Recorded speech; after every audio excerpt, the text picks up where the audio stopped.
I'm not going to be the most perfect crew chief out there. I'm going to make mistakes, but I'm going to learn from every single mistake I make. I'm not going to waste a mistake.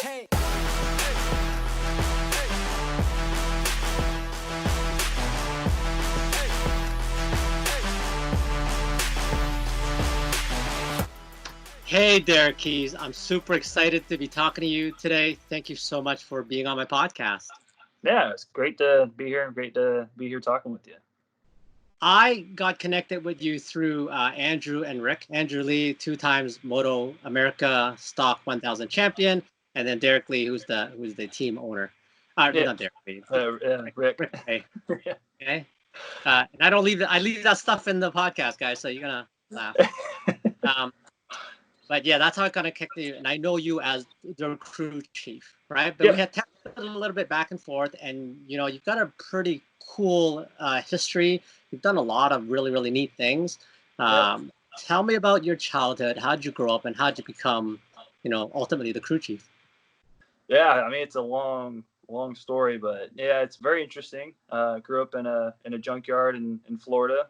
My father ran a salvage yard and a service shop. He started that business when I was 5 years old. So it's kind of really all I knew growing up. And I spent a lot of summers, out there as a kid, as a teenager in the hot sun, picking parts off of rusty old motorcycles. And, it was kind of a double-edged sword because on one side, I still remember, the heat and sweat and busted knuckles and frustration of these just working on old beat up stuff. But then on the other side of that, my father had like this treasure trove of vintage motorcycles out there that it taught me a lot about motorcycle history, because, I go out there and there'd be like some, weird bike, and I talk to my dad, what is that? And, he gave me the history behind it. And from maybe some people don't know, but my father still races motorcycles. He's 70 years old. He's a multi-time ARMA national champion. He's really well known for tuning Nortons. That's like his big thing. And so he was also like, a history teacher as far as like the motorcycle stuff went. So, I think even now at my age and around like our shop, at Kawasaki, kind of unusual for me to be so into and interested in like the historic stuff. I mean, it's kind of what shaped my my childhood, my upbringing, and gave me a big appreciation for motorcycles. So I mean, that's where it started at, and then from there, I mean, like I said, my dad was a racer, but he was racing since I was a kid, and I always wanted to do that. So I started racing motocross when I was 5, 6 years old, just for fun. I really wasn't talented at it. I just loved it. But my dad was behind me all the time. He was not the moto dad, that you hear those horrific stories of like, moto dads yelling at the kids and throwing stuff at them. And all he ever wanted from me was to try. Like if I gave 100% and I finished dead last, he was perfectly happy, and he was more than happy to take me every weekend to do that.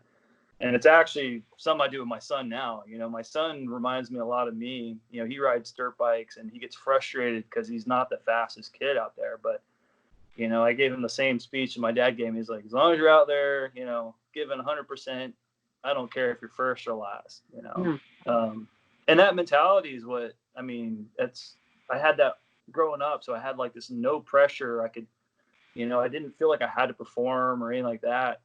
But by the time I got into my teenage years, like I started figuring out how to go pretty fast on a dirt bike. Like I could start jumping stuff. I wasn't afraid, like things started to click.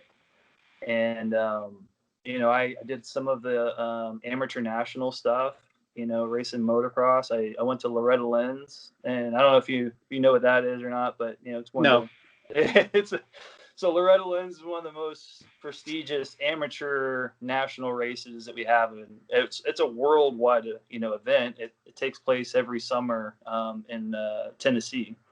And it's like growing up as a motocross kid, that's all you ever wanted to do was qualify, because you had to work your way there. You couldn't just pay money, sign up, and go. You had to go, you had to go and do your area qualifier. And then if you made it from there, you had to be like top 5. You had to go to your regional qualifier. And again, you had to be like top 5 of the best kids in your region. So just to qualify to make it there was something. But that was like the pinnacle of my motocross career. That was it. I was like, all right, this is it. And by the time I made it there, I was already like 19 years old. Mm-hmm. So I was like, all right, this is it. This is as far as my motocross career is going to take me. Because at 19, if you're just struggling to make it to there, you're not going to be a supercross star. So that's when I decided I went to MMI. I don't know if you know Motorcycle Mechanics Institute. Okay. It's vocational school that's solely focused on motorcycles. So it was right after high school. I went straight to MMI just to really. I mean, I knew a lot about tuning on my own bikes because that's all but it was all. You grew up doing it. Yeah, it was backyard tuning. Nothing, no formal training. So going there at least helped me to polish my skill set to where. Once I graduated from MMI, it was only like a year program. But once I got out of there, I could go into a dealership, and I started as a service tech at a Yamaha dealership right out of graduation from there. And then, like I said, I was kind of like, all right, I'm not going to make anything with motocross. I can make a paycheck at a dealership working on bikes, but I still had that desire to race. My dad was a road racer, growing up, and when in those days, so in the 90s, a lot of the ARMA national stuff would coincide with some of the AMA Superbike stuff. So I was tagging along with my dad, and watching some of the AMA Superbike stuff, and I was a huge fan. I mean, I was racing motocross, but I would say like my heart was in road racing. Right. That's where all the babes were. Well, yeah, but it was just something so fascinating to me as a kid to watch those guys going so fast, and they made it look so effortless. It was like a ballet, and I just thought it was so cool. And it was like in the 90s, it was all the fluorescent colors and neon stuff, and that really, like, I thought that was cool. Yeah. So, growing up in Florida, I'd go to the Daytona 200 almost every year. So, there was many years where I was hanging on the fence, and, I was there when Scott Russell, when he crashed in the horseshoe, jumped over his bike and came from dead last to win the race. And, I was there the year Nicky Hayden won the race. And so just watching that stuff on the sideline, I was always excited. But I was just, to transition into road racing, I was always a bit scared. Like I said, it took me a while to get fast on a motocross bike, and to make the step over to road racing, I was kind of dragging my feet a bit. But about that time when I stopped, motocross, I switched over to road racing. Did some track days. My dad had a Norton Commando, and he got me racing that in ARMA. And I was pretty good. There was a whole aspect of road racing that, I don't know, it just kind of clicked with me. And so I did that year in ARMA, and I won a few races. I crashed the bike a few times. I broke the bike a few times. And so then, me and my dad talked, and he's like, you're really hard on this equipment. We need to get you something that's a bit more modern. So we got an SV650, and this had to be like 2001. And I started doing some of like the Wira, regional stuff on that SV, some of the CCS stuff, and I started winning races on it. And I was doing pretty good on it. Yeah. So, we, progressed. My dad was like, all right, if you're into it, then, I'll get behind you, and let's do this. So I want to say it was 2002. We did some of the Formula USA races, and FUSA in those days had a class that was called Thunderbike. And in Thunderbike, a lot of guys were on Buells, the Buell 1200s back then, but you could take an SV 650, you could punch it out. Like we did ours. We built a full superbike motor. Our SV was a 700 cc. We got some big cams. We got the head float, 41 millimeter flat slides. The thing ripped. I mean, we in those days, that also FUSA, they did dyno tuning or dyno testing. So they had a formula for their class, and it was, I want to say it was like you're allowed to have was it three horsepower per pound? So no, three. Sorry, I'm trying to three horsepower. No, 3 pounds per horsepower. No, the other way around. Anyway, so basically it ends up where like if you had a 100 pound or 100 horsepower bike, it could be about 350. So it was about 3.5 pounds per horsepower. Right. And our bike was right there. I mean, we were making like 96 horsepower that bike. Wow. And it was, I think it was fast, and the motor was good, but I didn't know anything really about suspension tuning at the time. I just would ride it, you know. Yeah. And I mean, and I did decent. I finished on the podium a couple times in that class, but it was a good enough experience and exposure to where the following year so that would have been going into 2004. I got to ride with an endurance team.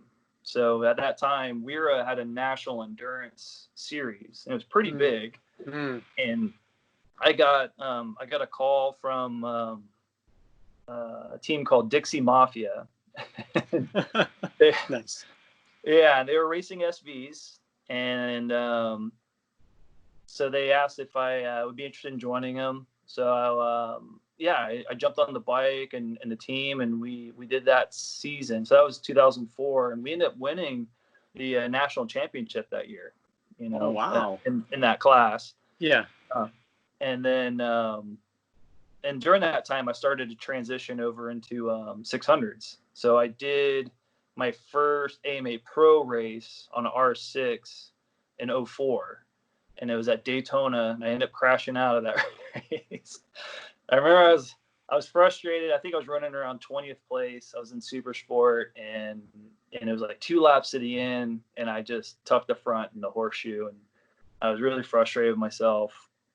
And then that same year, so 04, I did 2 more AMA Pro races, and at the end of the year, I did VIR and finished 9th place in Formula Extreme. And that was for me, I was like, wow, that was, finish a top 10 in my first year racing AMA Pro stuff. That was a high point. And yeah, so that was a pretty decent year because I got a podium in Thunderbike, and then top 10 in that.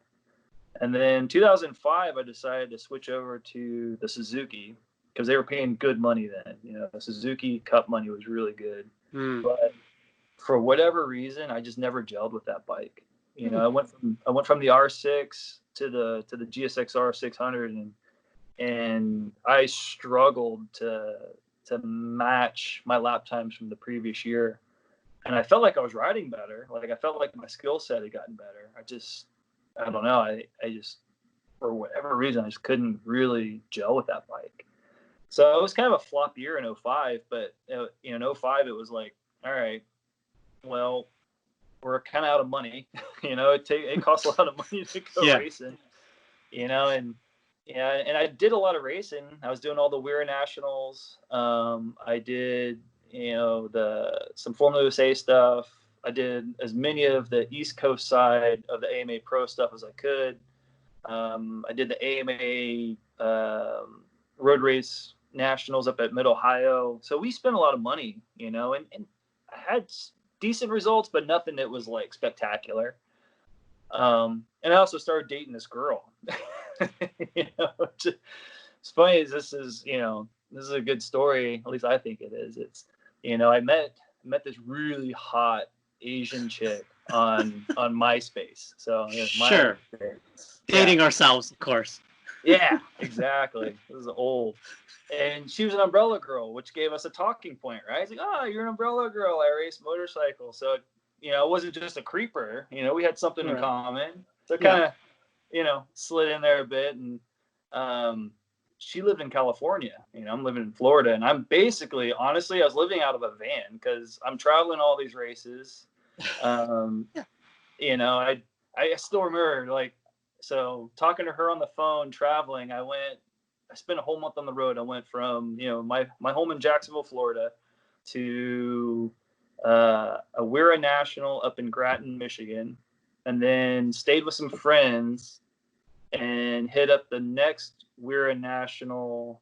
Oh, no. In between, I think it was Mid Ohio, the National at Mid Ohio, AMA stuff there. And then went over to Summit Point in West Virginia and then came home. Wow. So, but I was either, living on friends' couches or in the back of my van. And I thought I had a pretty sweet setup. It was just a bench seat with, like, I'd put a cooler with some pillows on top of it. And then, I just would camp out there. Yeah. I have the ability to sleep anywhere. I used to. I don't anymore. No, Okay. yeah, for sure. Then I was no problem. Now I'm, old and I've got back issues, and it's probably for too many years of doing that kind of stuff. But so anyway, back to the story there. So talking to this girl, Asian, pretty girl, umbrella girl, and a whole year goes by. We never meet each other, and I just talk to her when I'm on the road, Yeah. and then in 2005, the Wira National did a West Coast swing. So we went to Willow Springs and then we went to Vegas. So, hey, I'm coming out to Willow Springs. You want to actually meet up? so we finally met, and I told her, we drove out there with a box van and a trailer. Yeah. And my plan was go race at Willow Springs, go park the box van and trailer at a friend's warehouse in Vegas, and then fly home so I could work for a week, get some money, and then come back. Right. And she's like, hey, I'm in the middle of moving. I got all this stuff going on. Do you want to just, stay with me for a week and a half and do all these like things I need to get done with her condo and all this? And Sure. like, sure. So all that stuff, I stay with her for a week. We go to Vegas, and it actually turned out to be pretty decent. We end up winning the R class in the national at Vegas, and then in the Wira National races, I finished second place to Josh Herron that weekend. So Oh, it's wow. like, if you're gonna get beat by a guy, I guess that's right. Yeah, That's not bad. But then that was like, it's kind of like love at first sight, right? I mean, from then on, we were like together. Sure. So she would actually fly out to Florida and stay with me for a couple of weeks. I'd fly out to California for a couple of weeks, and we were kind of doing this for a bit. And we're like, well, how are we gonna handle this? So she was actually looking at buying a condo over in Florida just because the prices were so much cheaper than where she was at in California. And at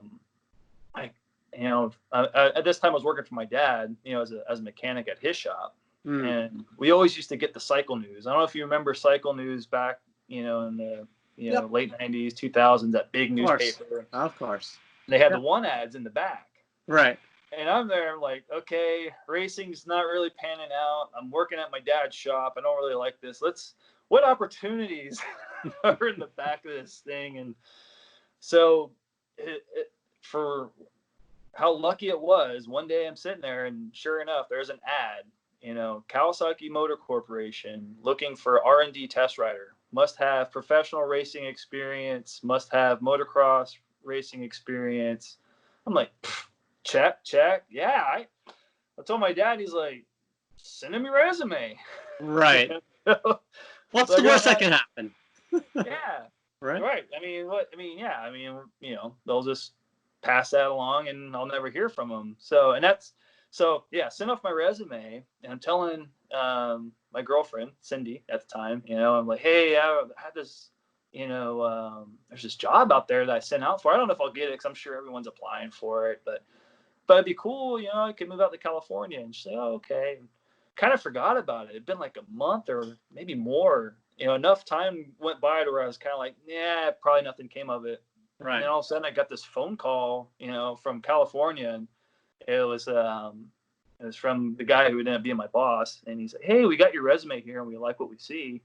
We want to fly you out and have you test some bikes and see if you're a good fit for this position." So they flew me out to California, and my girlfriend at the time, she was living in Northern California in the Bay.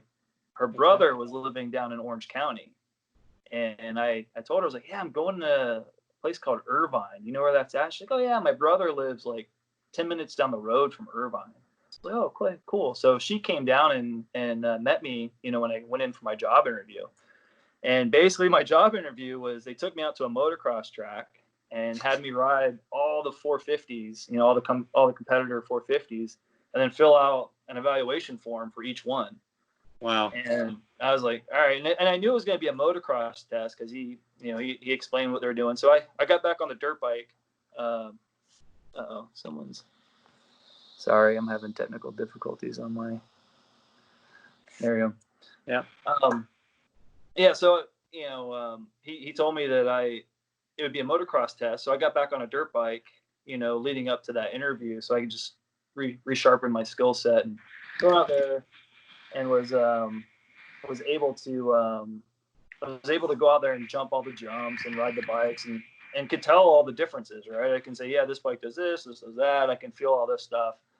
So like, all right, well, we like that you can think while you ride, and you seem to know what you're talking about. And we expect that your road race ability is even better than your motocross side, because my resume was really heavy on the professional road racing side of it. Of course. They said, yeah, if you want the job, this is how much it pays. This is the benefits that are yours and all this stuff. And are you interested? And I was like, yeah. Right. Like, well, when can you start? And I was like, well, I could fly home today. Yeah. Yeah. Like, fly home, pack up my stuff, and come back. Right. And so yeah, I talked to my then girlfriend about everything. Like, hey, I got this job. I can move out to Irvine, and I got to find a place to stay. And she's like, well, let me talk to my brother, and he had a room that he rented out to me. And so moved out to California. And there's another funny little story. So like I said, I grew up racing. I grew up, or I lived in my van, right? So I'm used to doing things on a very, I don't know, kind of like gypsy style, way of doing things. So when I moved to California, I loaded everything into my van and drove out. It wasn't until like I got there and started talking to the secretary at in our department that she's like, you could have shipped everything out. We would have paid for all that. And I was like, I didn't even know that was an option. So, yeah, most people that move across country will tend to do that. And yeah, I was like, right. This is my first time, so it's called a moving bonus. It's when right. We like you, we give that to you. Yeah. And in fact, someone could have packed all your crap, and we would have paid for it. Yeah, and this is my very first, and to this date only, corporate job. So I was like, oh, I didn't know that was a thing, So yeah, I picked up everything, moved out to California, moved in with my girlfriend's brother, and eventually, she moved from the Bay Area down here. We got a place together, and eventually we, got married, and we're still happily married today. But it's like, that story, we look back at our relationship and how we met, and just how crazy everything turned out, right? Never thought when we first met each other that we would end up at, here. I guess we're like, 15, 16 years later, 2 kids, and both of us are, have decent careers, and just like, wow. Yeah. All because of MySpace. Right. And that's a crazy story, because you would think that before the internet got huge, I mean, there was internet. It's not that the Luddite times, it wasn't in the 90s when you met, but still the fact that, you guys were able to stay together for that long amount of time shows real commitment in my mind. Yeah, I mean, it was difficult. Well, I'll say on one side it was difficult being away from each other, trying to make the long distance thing work. But Yeah. I was, when I was traveling and racing, so my mind was racetrack. And then once the racetrack was done, I'll come out to California, or So it was always like compartmentalizing everything. Like, oh yeah, I'm racer. Okay, now I'm boyfriend. For me it wasn't too difficult. I think for her it was definitely a harder thing to deal with. But it's funny because now, my job now, I travel quite a bit. Mm, So like I go to Japan 2 or 3 times a year, and when I do go, I'm gone for like 2 weeks at a mm, time. Um, so she she says, our courting, that time kind of got her used to like where we're at now, where me going and traveling it's not like anything new for her to deal with. of course. Yeah. Yeah. So I want to go back to your childhood a tiny bit, okay? okay. When you were telling me, I was thinking about the same thing. I grew up with my grandparents. Like I lived with my grandparents till I was 9. My parents weren't even in. Like I grew up in Hong Kong. Okay, Okay. so my parents were already in Canada and they left me in Hong Kong. My grandparents were taking care of me, and so by no means were we rich. Right. And I didn't have a lot of toys growing up either. Now I didn't have the privilege or the benefit of having a junkyard to play with. So, but my grandfather used to work for a newspaper, and what he would do, he would come home every day and would come in. I swear to God, it felt like at the time a ball of rubber bands like this big. Oh, yeah. He goes, "Your job today is to individualize each rubber band and it's sorted by length and it's sorted by thickness and blah blah blah." And that was my toy, right? And and if there's one thing that it taught me, it's really patience, Right. and it's to compartmentalize, to borrow your words, compartmentalize the jobs at hand, right? It's not to go, oh my God, there's no way I can take this ball of rubber bands apart in time for dinner, right? Right. But if I broke it up into individual tasks, Yep. that was doable, right? First thing was how I won't get into it, but like the idea is to be able to break a big project into individual tasks. And when Yep. you do one task at a time, you go, okay, screw everything else. I'm doing this. I'm putting Yep. this nut to this screw, and it's gonna fit, and then I'll worry about the rest, right? Right. Um, that taught me a lot of patience, and I can only imagine that wrenching as a kid in your father's salvage yard, that must have taught you same principles. Yeah. I mean, patience was definitely a huge virtue that I took out of that place. But I mean, I look back now, and there are so many things that I've taken away from those days growing up in the junkyard that actually still transferred over to where I'm at now in my career, even on the racing side. I mean, you learn to improvise quite a bit, and I think that was the thing that I think my whole life dealing with motorcycles, especially, I mean, like I own a Norton Commando, it's a 1973 Norton Commando, and anyone who's ever ridden an old British motorcycle for any length of distance, one, you have to know how to work on it, but Mm, two, when you're on the road and something breaks, you got to improvise. Like like if you might not have something right there to fix it to get home, but you're gonna have to find something like maybe some baling wire on the side of the road. And honestly, I have a lot of stories with me and my dad when I started riding motorcycles on the street. Of like he would take me out on the Nortons, and something would break, and I'm like, oh, what are we gonna do? And my dad's like, ah, it's like I've got look, there's a beer can, and he would peel off, so cut it open with his knife, peel it off, use like a sliver of the beer can as a shim, so that you could get a little like one more thread on the on the exhaust flange or something like that, and stuff like that teaches you not just patience, but how to just kind of not be so wrapped up when stuff goes wrong, right? mm, You're not like you don't freak out when things are starting to like turn south. You can think on your feet a little bit more. Like, oh, right. well, this is just another hurdle that we got to get through. And it's one thing I learned from my dad as a father figure, but also the experiences growing up were just not to freak out. It's the first step of like overcoming any kind of obstacle is accepting the fact that you got to get over that obstacle. Yeah. no, no matter, there's no, the more you dread and cry and freak out about it, it's not going to help. Right. So just tackle it head on and improvise. Don't be afraid to make mistakes. That's the other thing that I've learned. Growing up, working for my dad is you're gonna make mistakes. That's inevitable. Don't let your fear of making a mistake drag you down. Right? Like, Yeah. I think a lot of times we want to be perfect or we want to be really good at something. And I take this to like my position as a crew chief, and I look at it as like, I'm not going to be the most perfect crew chief out there. I'm going to make mistakes, but I'm going to learn from every single mistake I make. I'm not gonna waste a mistake. You know, and the more mistakes you make, the better you get, because I learned not to do that. I'm not going to do that again. Right. And so, I mean, those are a lot of the life lessons that I got. Working in that old, we called it the boneyard. Working in the boneyard. For my dad. Right. And even to this day, like, I'll call up my dad and ask him advice on some stuff with my Norton. Like, hey, how do I handle this or that? And he's always got some pretty subtle, easy fixes for stuff. Do you have a beer can around? Right. Yeah. Yeah. Yeah.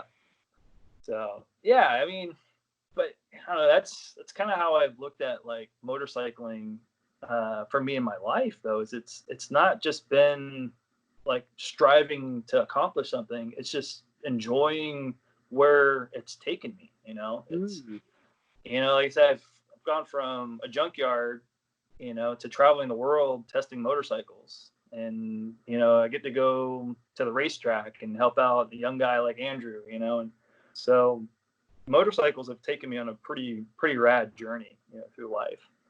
So Derek, you were a test rider for Kawasaki, and as far as I know, you did R&D the Kawasaki H2 when it first came out. I remember when the bike came out, I was like, how is this legal? Like, how's anybody, how are you selling this and not being liable for it? Yeah. And then there was the R version, the racing version. Yes. Did you at any time while on the bike go, oh my God, this is not going to go well for the general public? No, I wouldn't say I was ever fearful for like the general public at all. I mean, I was more excited. I mean, so the Japanese manufacturers are really good at what they do, right? They make really good motorcycles that last a long time, that have good performance, but they're, let's say, more on the conservative side, right? As far as pushing the envelope of like crazy innovations and things like that. So when this project came up, it was kind of like a double take. Like, wait, what? We're gonna do what? Right.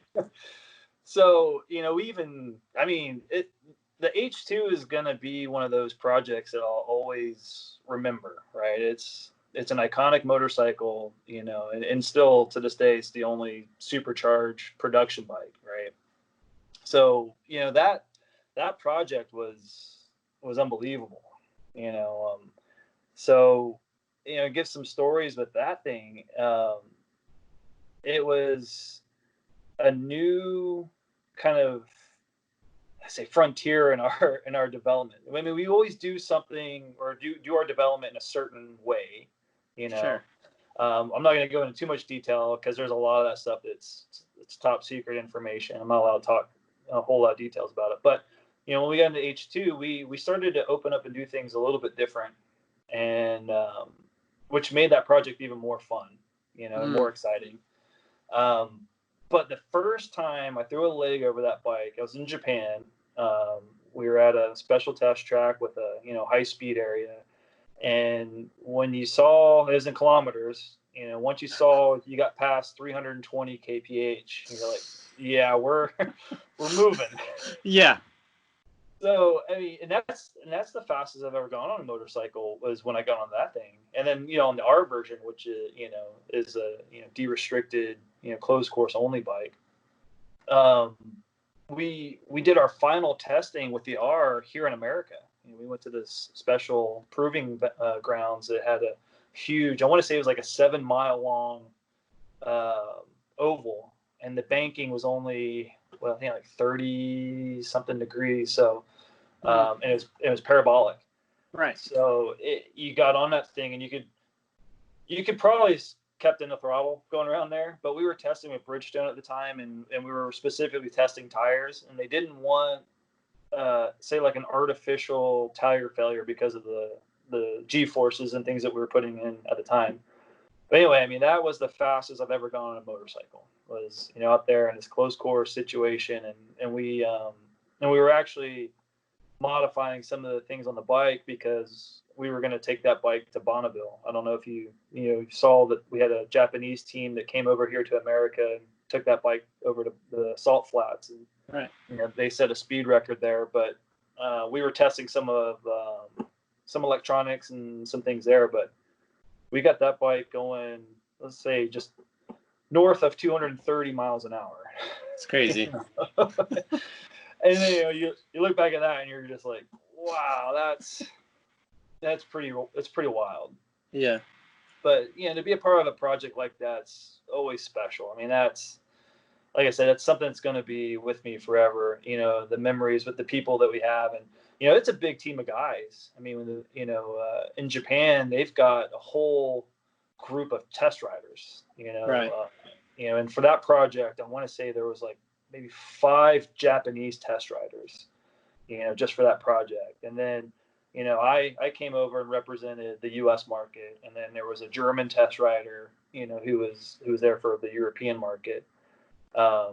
So I mean, that was a big conglomeration of effort. I mean, everything we did, and this goes back to like a Japanese style of doing what they do, is everything's very safe, and it's like safety check after safety check, and everything is done in such a controlled way that even when we go develop testing on a prototype that's making 300 horsepower, everything's still in a very safe margin. So things I guess could theoretically happen, but I've been doing this job for going on 15 years now.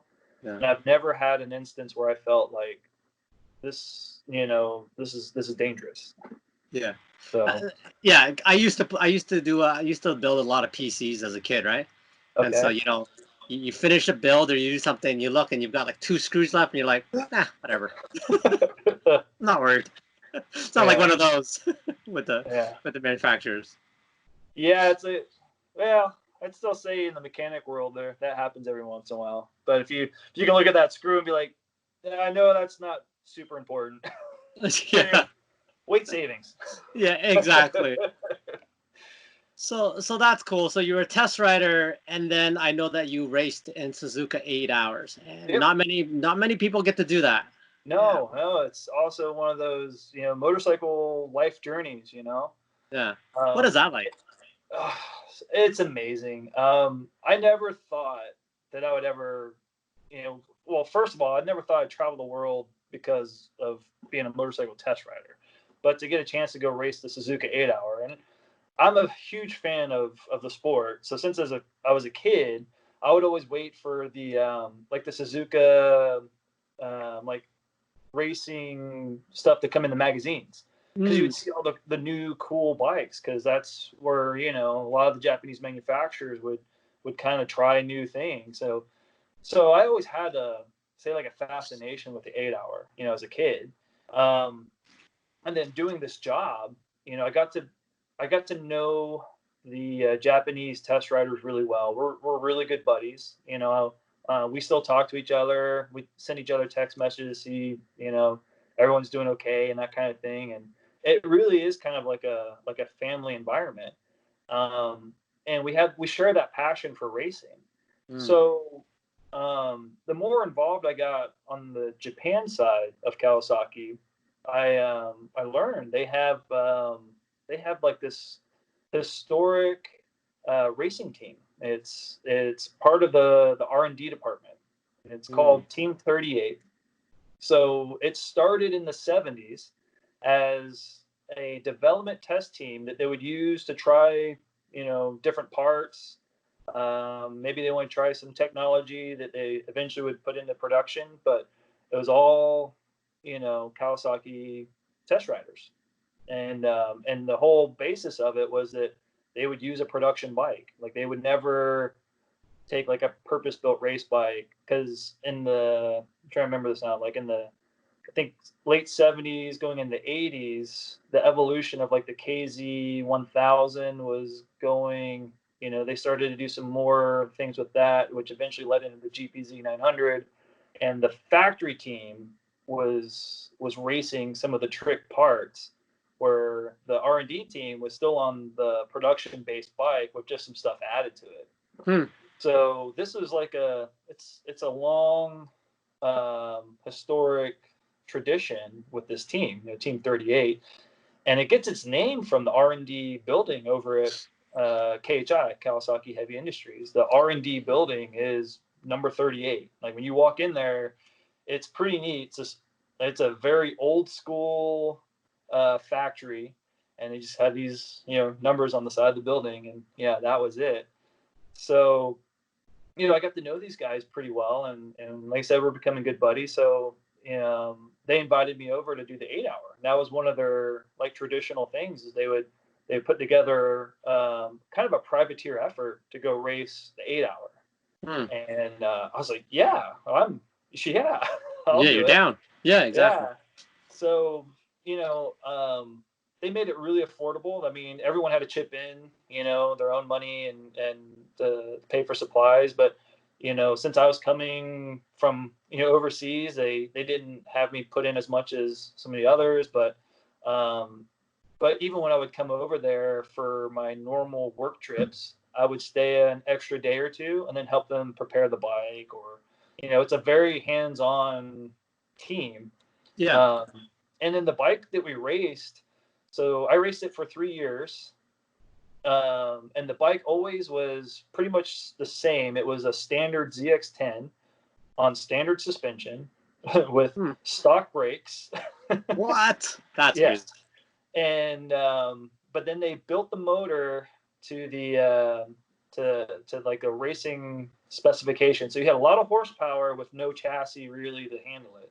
Right. And then the third year that I raced it, we actually got a fuel tank from the World Superbike team that allowed us to put the center of gravity in a better place. So it made the bike not only easier to handle, but it made it to where it didn't change as much from a full fuel tank to a light, when it was empty. Because that was a big thing the first 2 years I was there. It's like the way the bike handled with a full fuel tank to where it was almost empty. It was two completely different motorcycles. Yeah.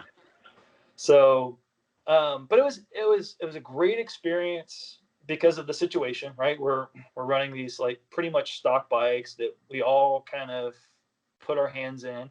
Yeah. But built together. Yeah. But then the 8 hour itself is the gnarliest endurance race I've ever done. Now catch me up. The 8 hours. How many people race, and how long do you go per stint?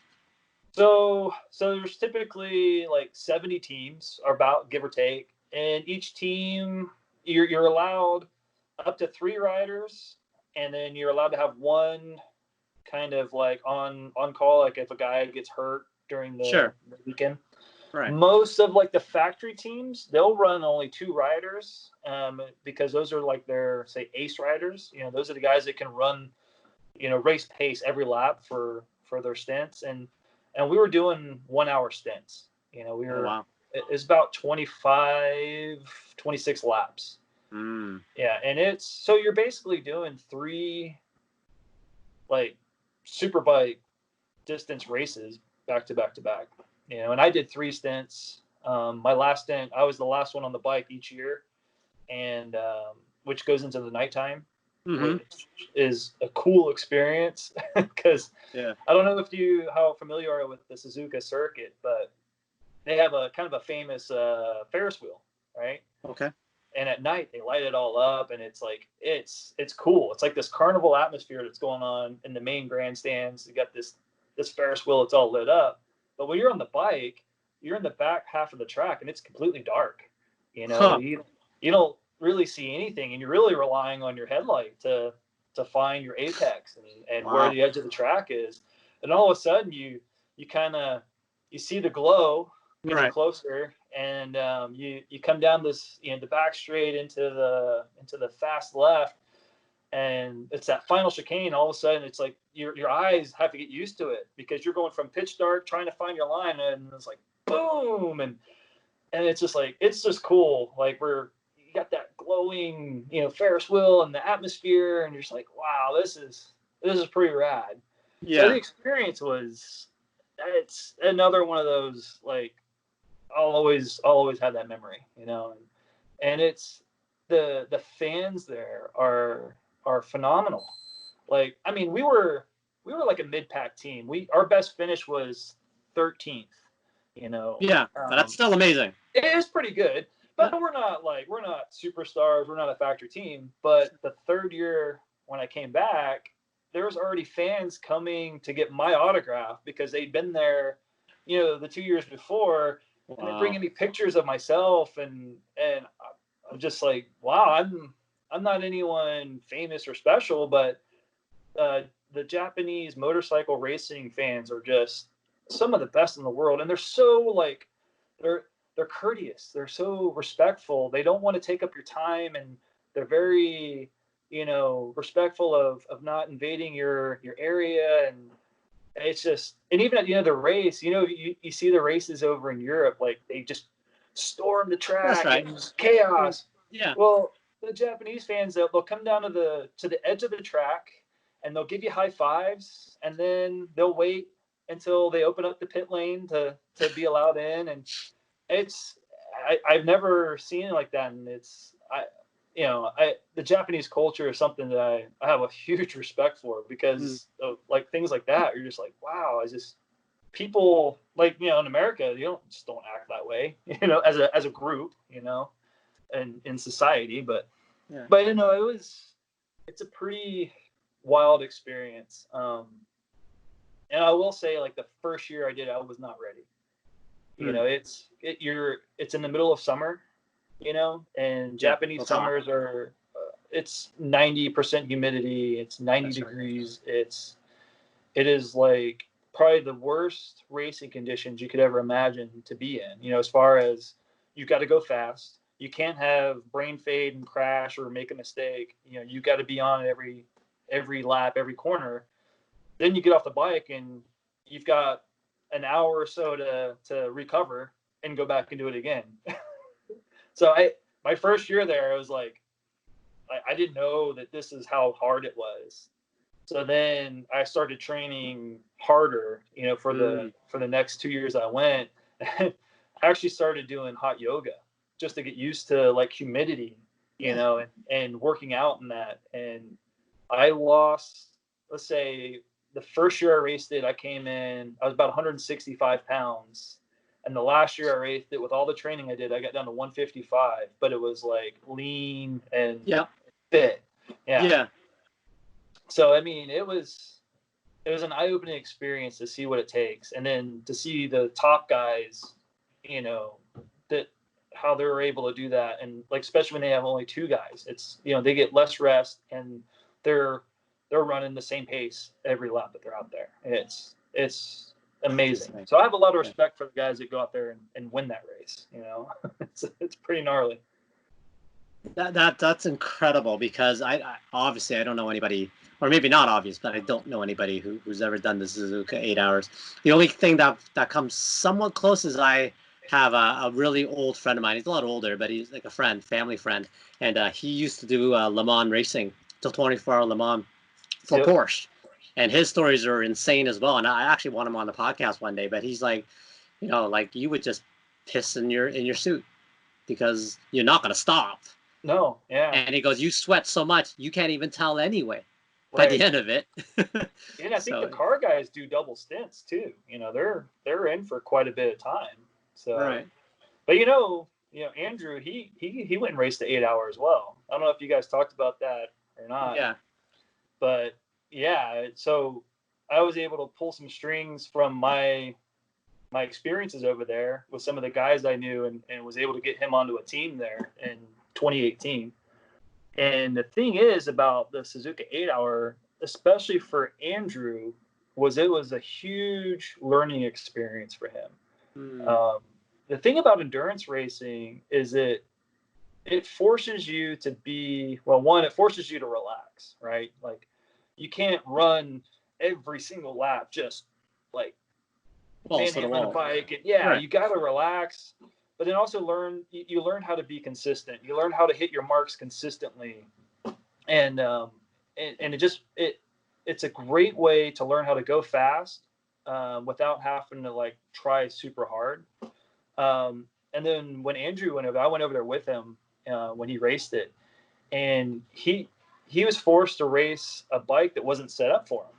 Right? I mean, you got three riders, and two other riders wanted something different, and you have to make a compromise. So forced to go race a bike that it's not set up for you. Yeah. And you're pressured to go fast. You're pressured not to crash, and you got to do that every lap. But he did really well over there. So this is, I'm gonna go back to our 2018 season. In MotoAmerica, we'd finished second place every race leading up to the 8-hour. Right. So we were leading the points championship in 18 at the kind of, it's like the midpoint of the season, but Andrew was getting frustrated because he wants to win and he's right there, but he hasn't been able to break through yet. We go over to Suzuka, like I said, he's forced to ride this bike that's not set up for him. He ended up getting on the podium. Like that team, we ended up getting second place in the super stock category. It's a pretty big deal. But I could tell by his confidence, coming back to America, like he just had different confidence about him. And it started right away because when we came back, he got on a win streak that took us all the way to the championship in 18. But that was a huge turning point. And I think for anyone that's, if they want to get serious in road racing, endurance is a huge tool to get better. It's a great way. Yeah, when I talked to him, we didn't break down to Suzuka 8 hours, but he did talk about his realization probably about 2 years ago about how much fitness matters. Because I had joked with Michael, you're a young dude. I mean, you could eat anything. You could eat 5 burgers and you wouldn't chill the next day. He's like, yeah, but the fitness aspect of it makes a huge difference in my riding abilities, right? So I think, if I can, obviously I don't know him well at all, but I think maybe that Suzuka 8-hour had a lot to do with, functional fitness, right? And using that as a tool. Yeah, it's another, I mean, I think he had a lot of aha moments coming from that. I mean, it's a world championship race with the best in the world under the most extreme conditions. Yeah, like I said, when we came back in 18, he went on that win streak, but he carried over a work ethic that just got better and better and better. So when we came into 2019, it was kind of scary just how one good shape he was in, but how focused he was. Yeah. And it's one of those things where I don't think there's a lot of people in the MotoAmerica paddock that really know him well enough. I mean, he is probably one of the most hardworking, and he's talented. It's like he's got that combination of hard work and talent. I wouldn't say he's like the most talented and gifted rider, but I'd say he's definitely one of the hardest working, and what he did this past season, and seeing that I got to watch it all, I know him really well.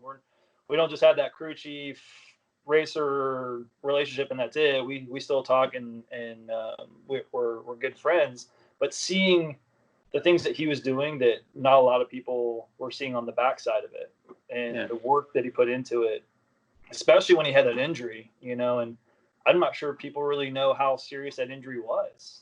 I actually saw the picture from Rick's phone, and I did not ask him about it, just because I didn't. But yeah, I saw how bad it was, and to hear that he got on the bike the next like session, like a week, yeah. I mean, after he had all the surgeries done, we went out to Virginia to race. Yeah. And that was, so talk about Suzuka as a turning point. I think that injury was also a turning point for him.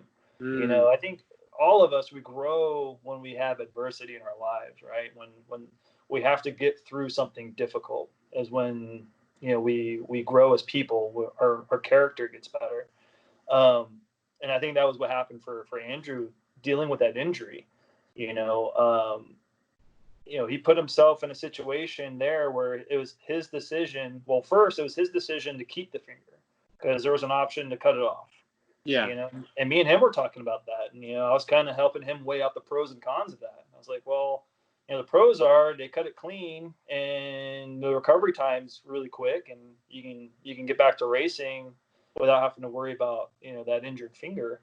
The cons is you've lost a finger, you know, and you wouldn't think about it, a pinky being that big of a deal, but when you're riding, you actually use that quite a bit for leverage.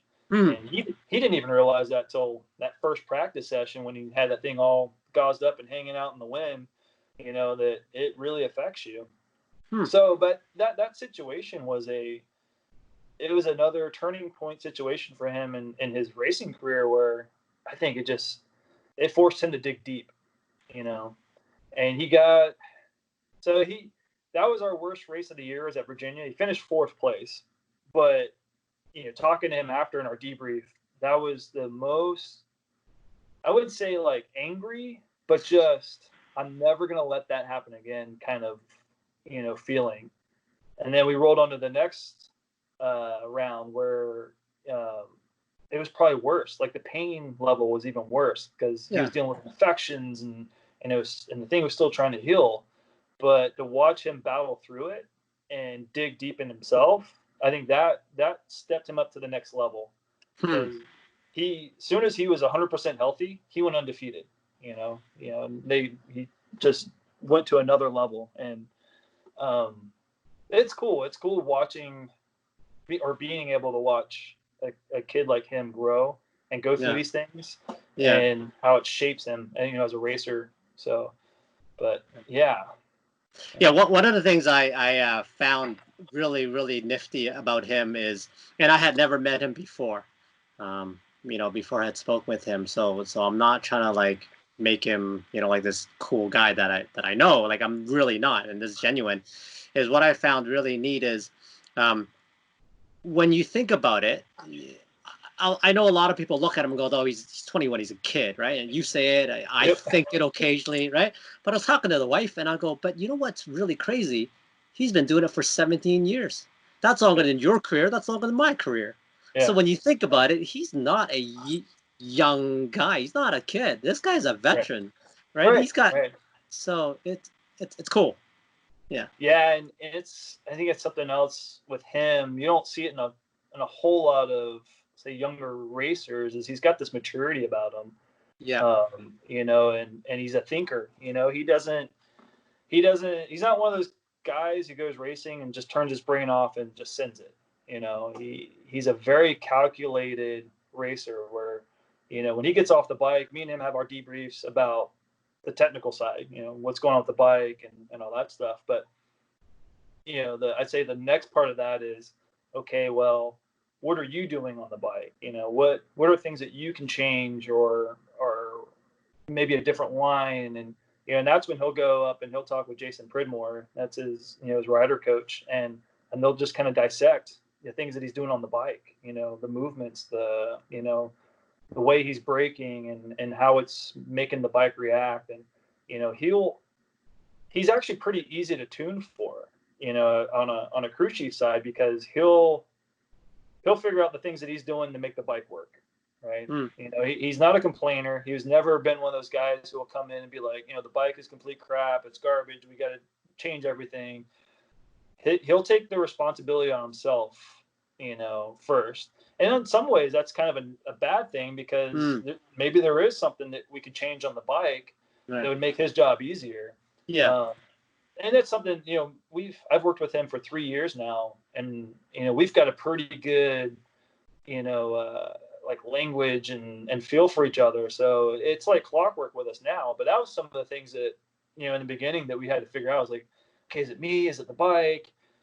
or is it both? And trying to figure out what is it that he needs to get that confidence so he can push to that next level.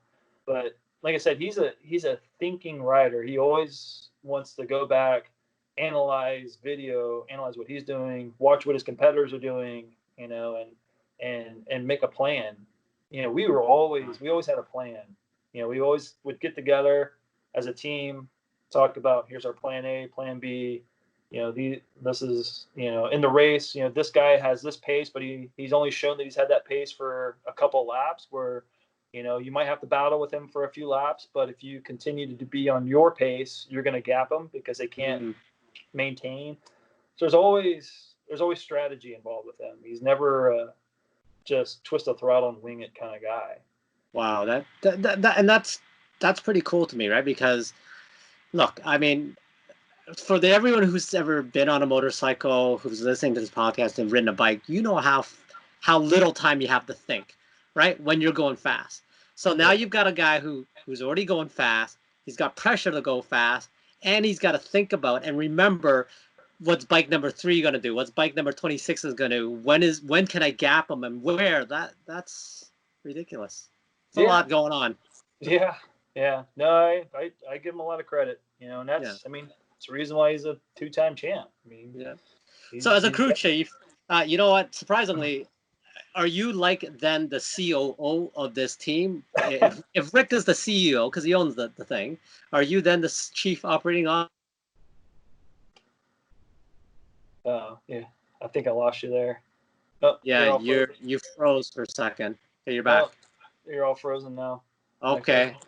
You're not frozen, but I can see myself. Okay, sorry. Now you're back. All right. You're back now. All right. So, yeah. Are you then, as I say, the COO of this team? I don't know about that. I think I'm more of, maybe. I don't know. I kind of keep things in somewhat of an organized fashion. And I mean, my main concern, like for the season, was the bike and the rider. That was it. But I was controlling all the things that influenced the bike and the rider, right?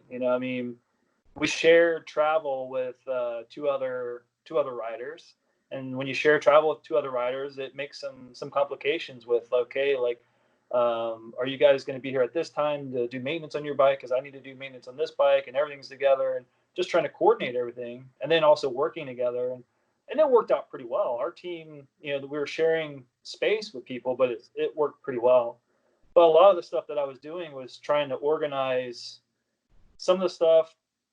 I would say I'd put a barrier around our effort, right? Like, okay, if that's going to be a negative influence on my rider and my bike, and a negative influence on me getting what needs to get done, then we're going to move it out.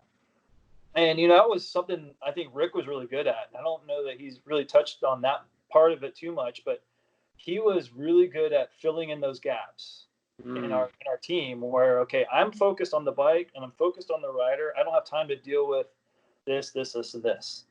Rick was great at, all right, I need to come in. I need to be a part of this and help out. So he would, okay, we need food for the weekend. I'm going to go grab food. You need to go get those tires from Dunlop. I'll grab them. He's always like, hey, we need this to get done, but I can't do it because I'm here right now. And he was really good at doing that. And, by a few races in, we didn't have to talk to each other about it. Everyone kind of knew, what needed to get done, and they'll take care of it, So, I don't know. I don't know if you can give me any kind of title as much as just like I had a vision of what needed to be done, and I just made sure, say the most important things got done. Right. Yeah. No, Rick. I think he's a super humble guy in that he didn't give himself enough credit. Yeah. Because when I talked to him, I go, so do you are you in the day to day, or do you just kind of let it run? He's like, I just let it run. But then, he would tell me things like, well, someone had to make sure Andrew had his helmet and gloves, and it would be me to make sure that was cool and ready to go, right? So.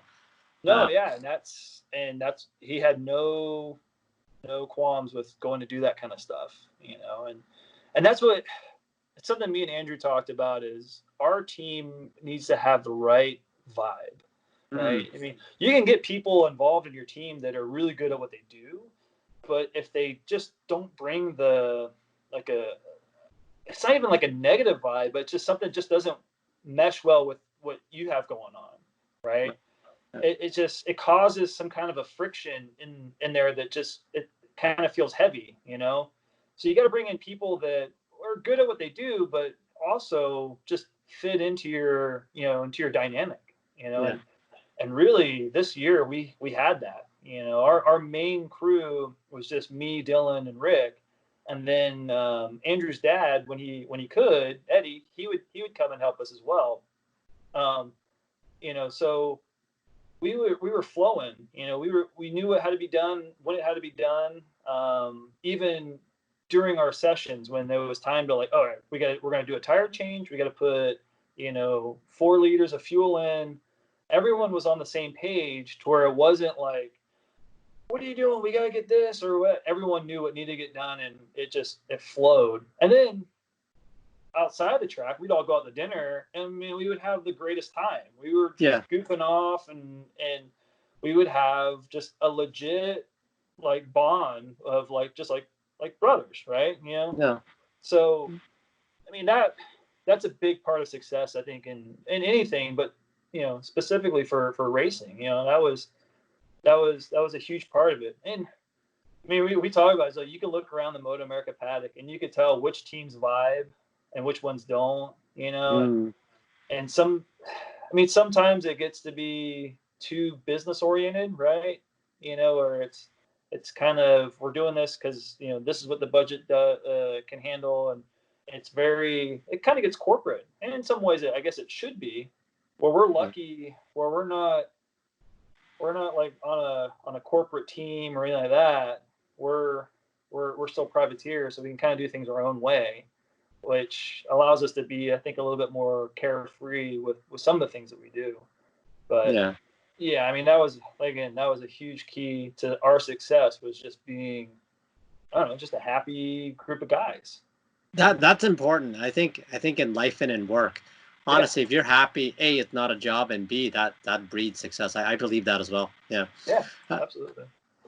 so racing, what's going on now? Are we racing this season? I mean, I'm sure everybody's asked you that a billion times, right? And I'm not gonna not ask you. Yeah.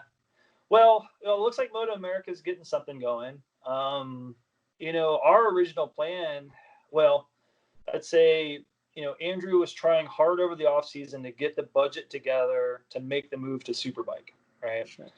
And we have a lot of good people that give us advice. And I'd say the most respected people that we have in our corner were telling us not to go half-ass, right? You don't want to show up on a Superbike grid with a bike that's only good for sixth place when you have a rider who, if you put him on the right bike, can eventually be a podium contender, right? Agreed. Basically, you're going to bring a knife to a gunfight. You don't want to put yourself in that situation. So basically, if you're going to do it right. So, I know he tried really hard to get the funding, to make that step. I mean, I'm not going to go into big, details of our numbers, but Right. I'd say to do it correctly was well over 4 times, maybe 5 times the budget that we spent to do stock 1,000. Mm. Yeah, you could do it cheaper, but again, you're putting yourself at a disadvantage, and Yeah. and it's hard to justify that when you have a kid who's just won, two championships back to back, Yeah. has proven himself on a stock bike. It's hard to justify putting him on, say, a stock plus bike to go against guys who are on factory level equipment. So our original plan wasn't really to do a whole lot of MotoAmerica this year unless something were to come about. If someone got hurt, or if a team that's already up and going, wanted to bring him in. I think he said that he's ready for that. He's in great shape, and he'll jump on anything and go fast on it. But our main goal was to continue working with the Graves Kawasaki guys, and they've been using AFM as a test bed, to develop their race parts, their bikes. They've just recently switched over to Kawasaki's, so they're still Mm. learning the bikes. So and we have a good relationship with those guys, and we've learned a lot. I mean, Graves has been around for a long time, and they've won a lot of championships. They're a very high level group of guys. So we kind of weighed it out, and it's like, well, it makes more sense to continue working with Graves on the regional side, help them to develop their bikes, their package, and continue to learn from them, and then hopefully come back maybe in 21 with something that we can actually go superbike racing with.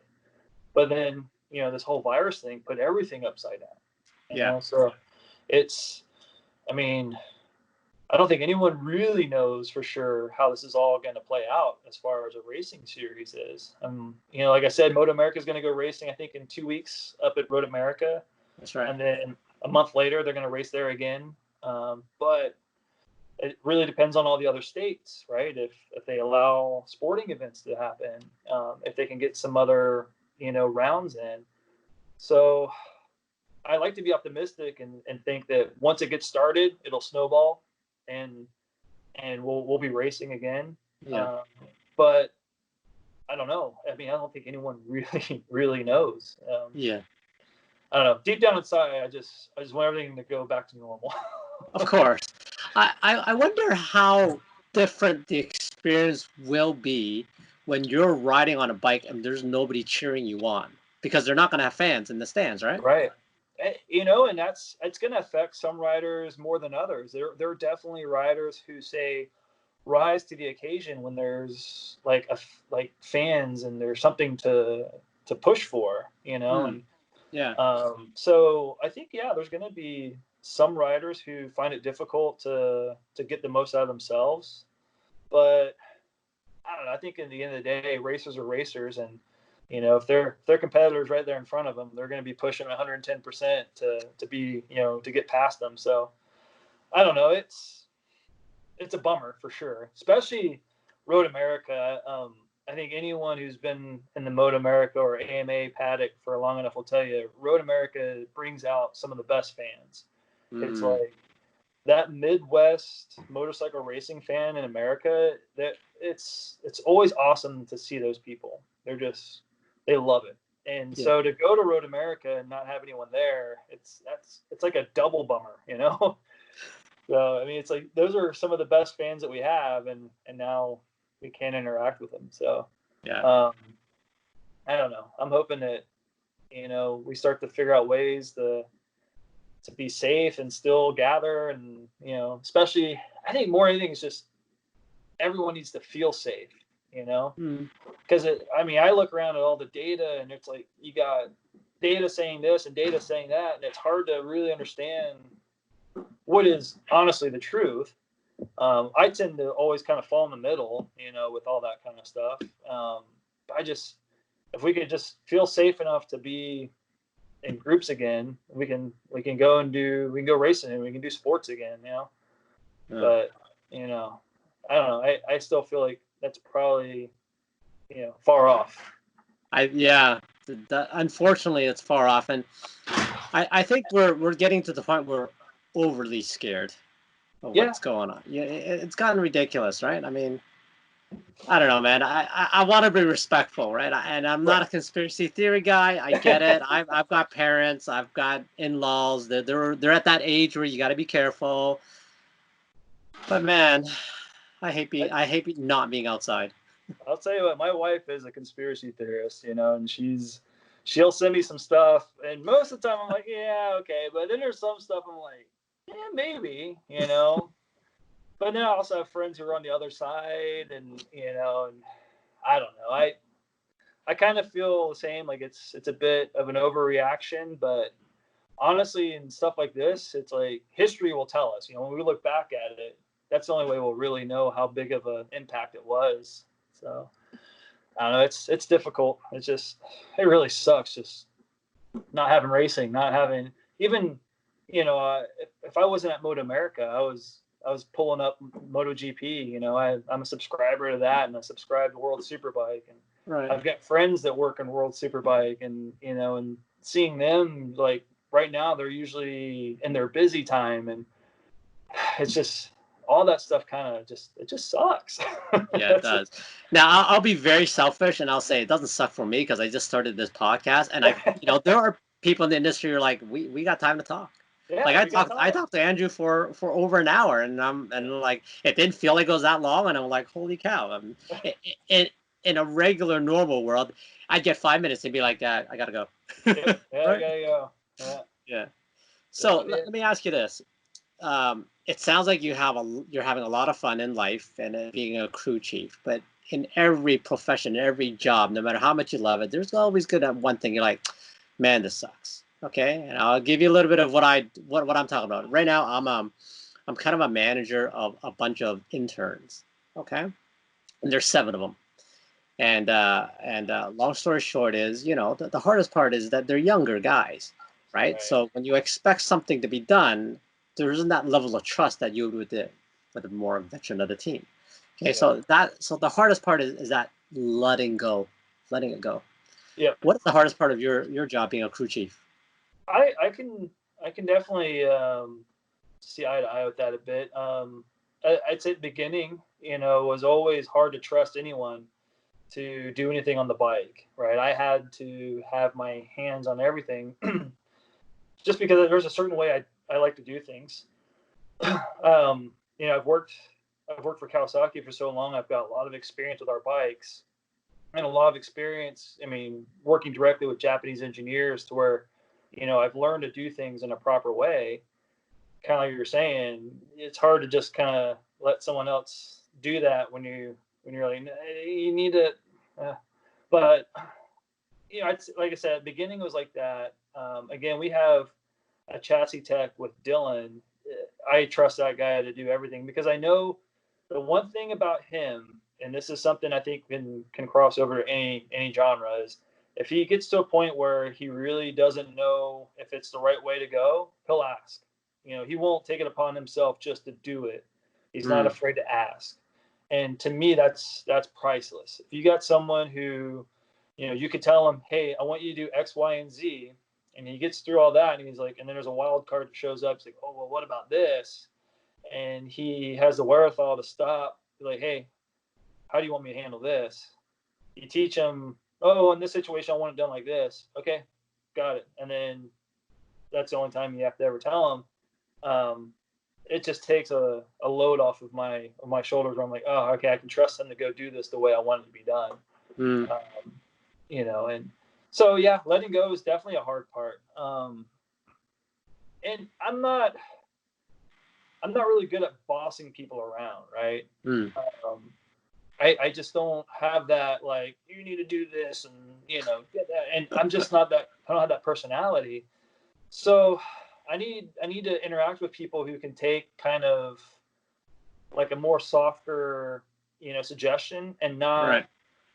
and say, like, and not make that a license for them to do whatever they want, but it can actually work well in that environment.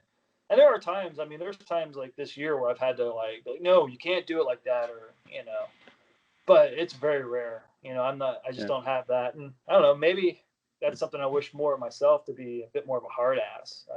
I don't know, I just don't have it in me to really do it. But I think the other thing too is like I I kind of have this thing where if it doesn't work out, I'll just kind of quietly let that person go, right? Like, we don't need you to be here until I find that right person. So it keeps the confrontation level, down. Again, it goes back to just having that, like, positive vibe in the team. Yeah. So, but yeah, for sure, it's definitely hard to let go. Um, yeah. But I will say this past year has been probably the easiest, and it's because of the people that we've surrounded ourselves with. Well, being on a winning team kind of also helps. Let's be honest. Yeah, I mean, but you also have, it ups your expectations too, right?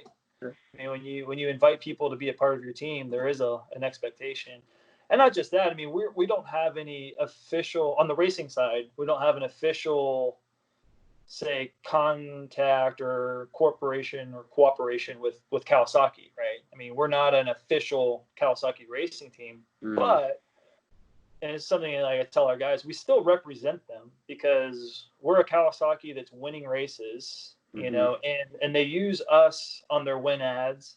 And while there's no official, you know, partnership there, we still have to represent them in a positive way. So, you know, just being clean and organized in the paddock, you know, being cognizant of like not leaving stuff around, and you know, the way you talk to people when people and fans and stuff are around. I mean, that all that stuff's really important. So, you know, yeah, letting go of the work, but also trusting the people that are around me to kind of know when to goof around and when to be serious, when to put on that corporate face, and when it's time to, you know, let loose, you know.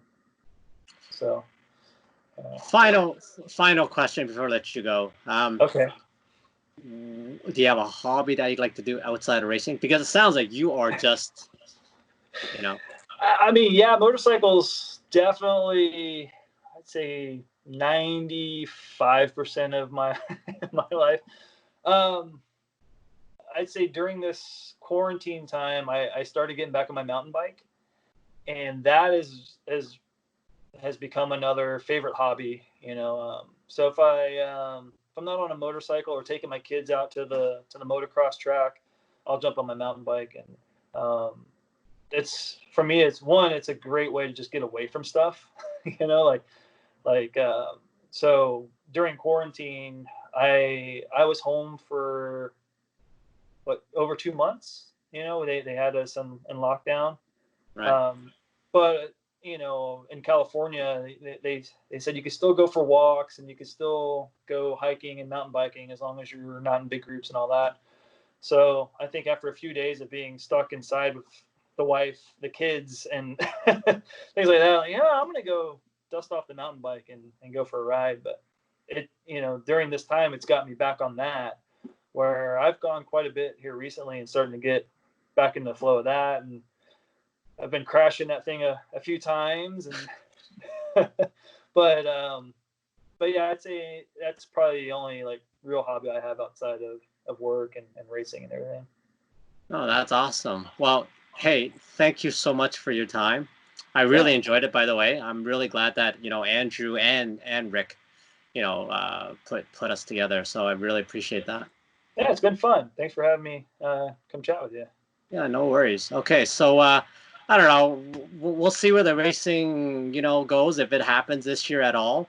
But I would love to have you back on the podcast once, if the season happens. I'd love to have you back on after the season ends to do a kind of a friendly debrief, as it were. Yeah, no problem. Okay, cool. Thanks so much. Thank Derek. you. I'll talk to you soon. All right. Bye now. Bye.